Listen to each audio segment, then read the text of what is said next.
Lentement, sans un bruit, le cercueil de la reine quitte Balmoral.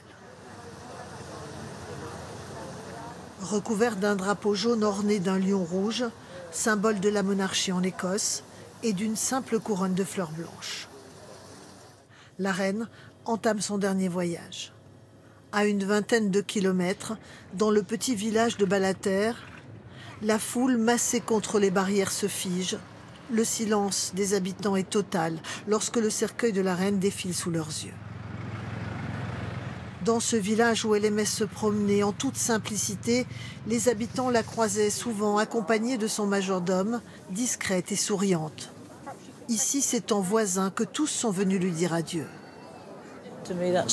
Pour moi, c'est spécial. J'ai habité ici. Elle a passé beaucoup de temps à Balmoral. C'est ma dernière chance de la voir. Donc ma place est ici. C'était un endroit très spécial pour elle. C'était son endroit préféré au monde.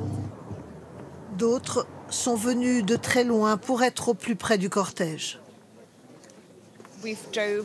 On a conduit toute la nuit. On a mis 6 heures pour arriver ici. C'est vraiment l'endroit où il faut être pour voir ce qui se passe. C'était une évidence pour moi. Le cortège doit traverser la ville d'Aberdeen avant de rejoindre vers 17 h la ville d'Édimbourg, où se trouve la résidence officielle de la couronne en Écosse.